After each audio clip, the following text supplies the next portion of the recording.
VOA news minute के साथ मैं हूं आयशा तंजीम। अमेरिका के गुंजानाबाद शमाल मशरकी इलाकों में सैंडी नामी समुद्री तूफान से करोड़ों अफराद के मुतासर होने का खदशा है।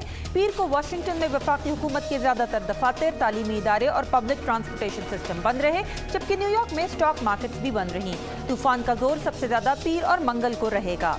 मशरकी चीन के शहर निंगबू में शदीद मुजाहरों के बाद हुकाम ने एक पेट्रोकेमिकल प्लांट को बढ़ाने का तकरीबन $9 अरब का मंसूबा मुलतवी कर दिया है। मुकामी बाशिंदों का ख्याल है कि इस प्लांट में बनने वाले कुछ कीमियाई अज्जा उनकी सेहत और माहौल के लिए नुकसानदेह हैं।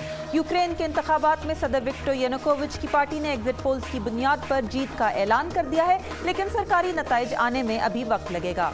और सैन फ्रांसिस्को की एक कंपनी लिट मोटर्स ने कार और मोटरसाइकिल के डिजाइन को मिलाकर एक नई इलेक्ट्रिक मोटरसाइकिल बनाई है, जो उनके मुताबिक गाड़ी की तरह महफूज और आरामदेह मगर मोटरसाइकिल की तरह मजेदार है। आप देख रहे थे VOA न्यूज़ मिनट। मजीद खबरों के लिए हमारी वेबसाइट urduvoa.com पर आएं।